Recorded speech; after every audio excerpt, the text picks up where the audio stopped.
Hello everybody and welcome back to Simulate Gaming and welcome to something very different today. So finally we have official confirmation from Giants themselves what the first DLC for Farming Simulator 17 is going to be. Now we did already know about this because Steam accidentally leaked it, but now we actually have some visual representation and official announcement. We can also see what equipment we're getting. So if you go onto the official Farming Simulator website, we have the Coon DLC, which is download only, so if you do have a hard copy of the game like I do as well as the Steam version, then there's no disc to add to it. You download it and it puts it into your game directory for you.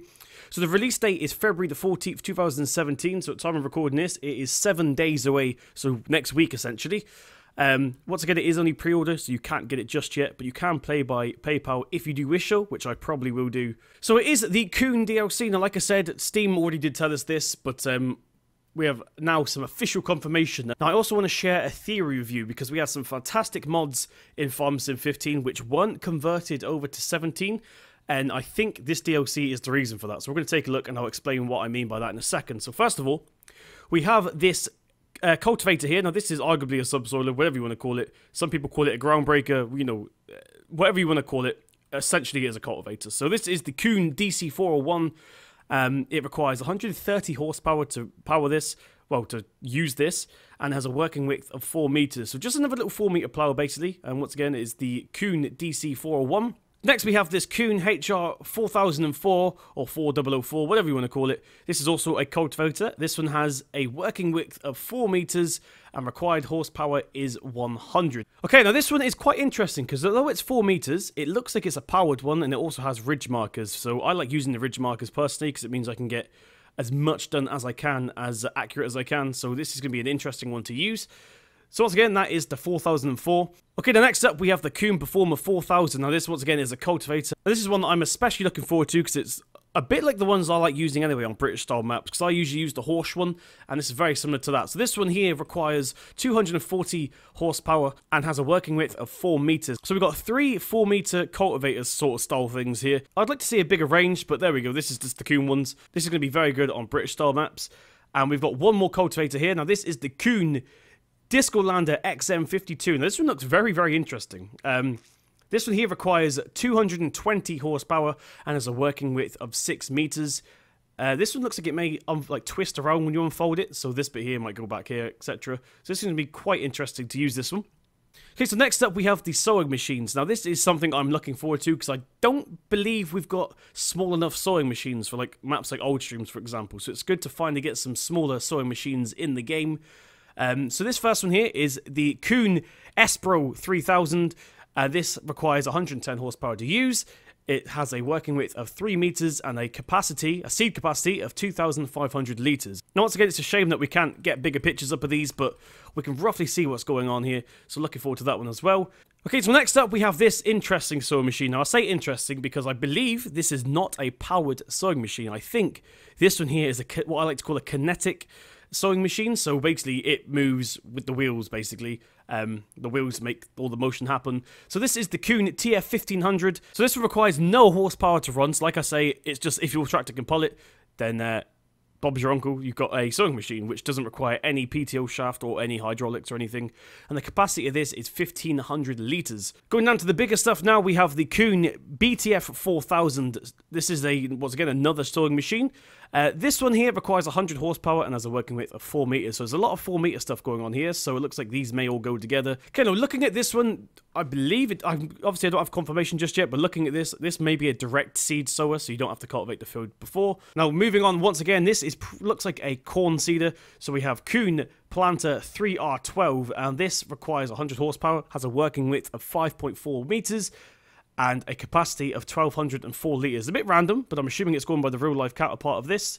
Okay, so next we have the fertilizer sprayers and spreaders. So this here is the front tank for this piece here, I believe.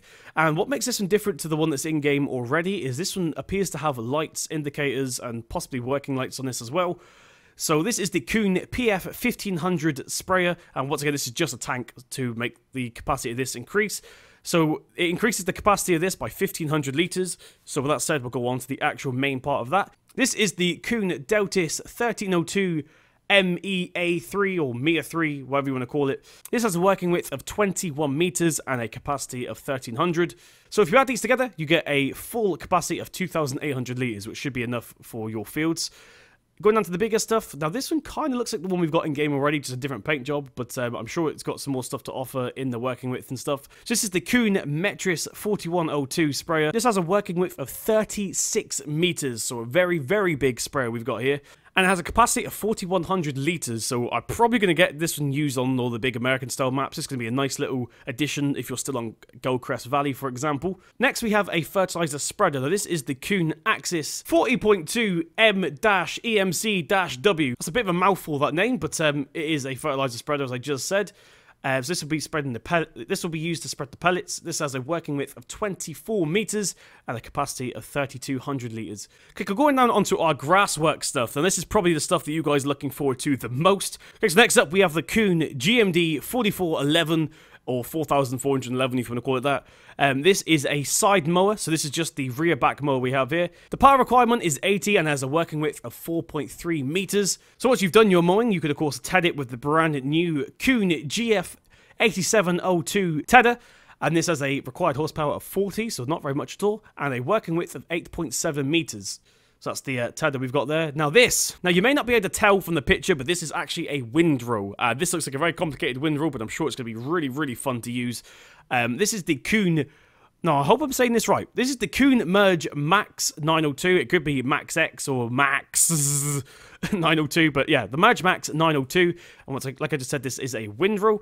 And the details here are, we have 140 required horsepower and a working width of 9.1 meters. So that is the new windrow that we're getting. So this right here is the interesting part. This is the Kuhn SW4014 bell wrapper. Now, what makes this really interesting? Now, first of all, it is a square bell wrapper. So this is what you can wrap your square bells with, so you can finally have some square sidage bells if you desire. Now this isn't confirmed, but this is what I'm guessing from the picture. So we have these wraps on the side here. So it looks like you could possibly buy some wrap from the store, probably under pallets, and you can actually pick them up and put them on to the tool itself. So it'd be a bit like the Chrome Ultima. Now at the beginning I said about that theory, I think this is why we've not seen the Chrome Ultima just yet, which won the mod contest in Farm Sim 15. You guys remember that one where you open up the sides, you put the wrap and stuff in. I think the reason we haven't seen that just yet is because Giants have said, hold back a minute, because it's going to interfere with our Coon DLC that we've got planned. So maybe when the Coon DLC, everyone's bought it and it's all settled down, maybe we'll see the Chrome Ultima again, which would be quite interesting. But anyway, we're not talking about that today. So yeah, this is a square bell wrapper, and this is not confirmed, but it looks like you may be able to change the wrap by hand, which would be quite interesting. Okay, next up we have the square baler. This is the Kuhn LSB 1290D. Now this is just a square baler. It does not automatically wrap, but it is quite nice to get something other than the New Holland in-game finally. So yeah, that's just a normal square baler that we've got there, and I'll show you guys hopefully pictures over the top of this video. Finally we have the Kuhn FBP 3135. Now this is a round baler, but as you can see, it's a bit of a strange shape. This is an automatic wrapper as well. So this requires 140 horsepower. So it makes round bales, and then it wraps them at the back as well. So you could technically be doing 2 bales in one go. Really interesting that we're finally getting stuff like this. So like as I said, this is probably why we've not seen the Chrome Ultima just yet, or even the McHale for that matter. But really interesting to see this sort of stuff in-game. So that is everything inside of the Coon DLC. Now, once again, it does get released on the 14th of February, which is 7 days after recording this video. You can pay by credit card, PayPal, or PaySafe card, which I'm not actually sure what that is. Of course, on Steam, you could probably pre-order it on Steam. So I really cannot wait for this DLC. Can't wait to get it into my game and start using it. Once again, place your pre-orders now. If you're on Steam, you can probably place it on Steam. So I hope that covers some ground for you guys. If you did find this video helpful, click that thumbs up button. It really does mean a lot. Hit subscribe to see more from myself. I've been Simulate Gaming, and I'll see you in the next one.